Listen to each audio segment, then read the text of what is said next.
અમદાવાદ જિલ્લાના સાણંદ ખાતે ઋષિકેશ ધામ સોસાયટીમાં આવેલા ભવનાથ મંદિરના પ્રાંગણમાં સતત 25 વર્ષથી ધામધૂમથી હોળી પ્રગટાવવામાં આવે છે। આ વખતે પણ આ પરંપરા જાળવતા શ્રી પ્રવીણસિંહ ઝાલાએ જણાવેલ કે આ વર્ષે વરસાદની મોસમ સારી રહેશે એવું અનુમાન હોળીની જ્વાળા ઉપરથી કરવામાં આવ્યું છે તેવું તેમનું કહેવું છે। નમસ્કાર દર્શક મિત્રો, હું છું જયनीश शुक्ला। आप निहारी રહ્યા છો ક્રાઇમ પેટ્રોલિંગ યુટ્યુબ ઉપર લાઇક કરો, શેર કરો અને સબસ્ક્રાઇબ કરો જેથી કરી અવનવી માહિતી આપણી પાસે પહોંચી શકે।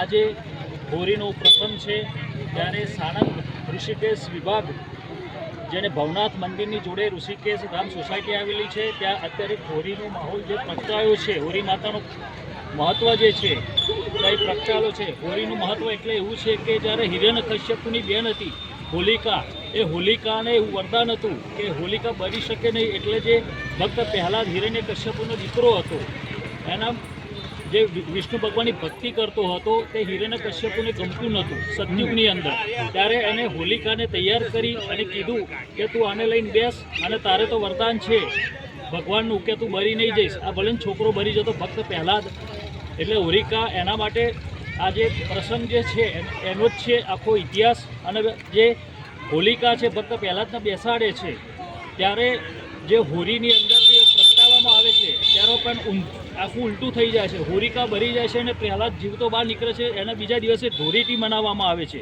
ત્યારે આ સાણંદની અંદર એટલા વર્ષથી તમે એ હોળીનું જે હોળી પ્રગટાવો છો અને તમે ખેડૂત તો હશો જ ગામડાના, એટલે તમે જે ખેડૂત છે તો આમાં જે હોળીના જે જ્યોત જે છે એ જ્યોત કઈ રીતના જાય છે અને વરસાદી માહોલ જે આવે છે, ચોમાસું આવે છે, એ વરસાદનો સારો પાક થશે કે નહીં થાય એના અનુસંધાનમાં કંઈક તમે કહેશો?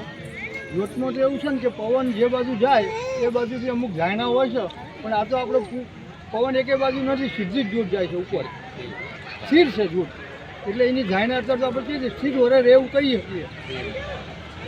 ખેડૂતના દીકરા જો તો અનુમાન શું લાગે છે તમારે આ વરસાદી માહોલમાં? વરસાદમાં તો સ્થિર વરસ રહે એમ, અને પાક સારો થાય? હા સારું રહે એમ। અને કેટલા વર્ષથી હોળીનું? હોળી તો અહીં 25 વર્ષથી કરીએ છીએ, પણ બહાર તો અમે લગભગ 65-70 વર્ષથી કરતા હતા। હા, અહીં 25 વર્ષથી કરીએ છીએ, સોસાયટીમાં રહેવા આવ્યા પછી 25 વર્ષથી કરીએ છીએ। શું નામ છે તમારું? પ્રવીણસિંહ।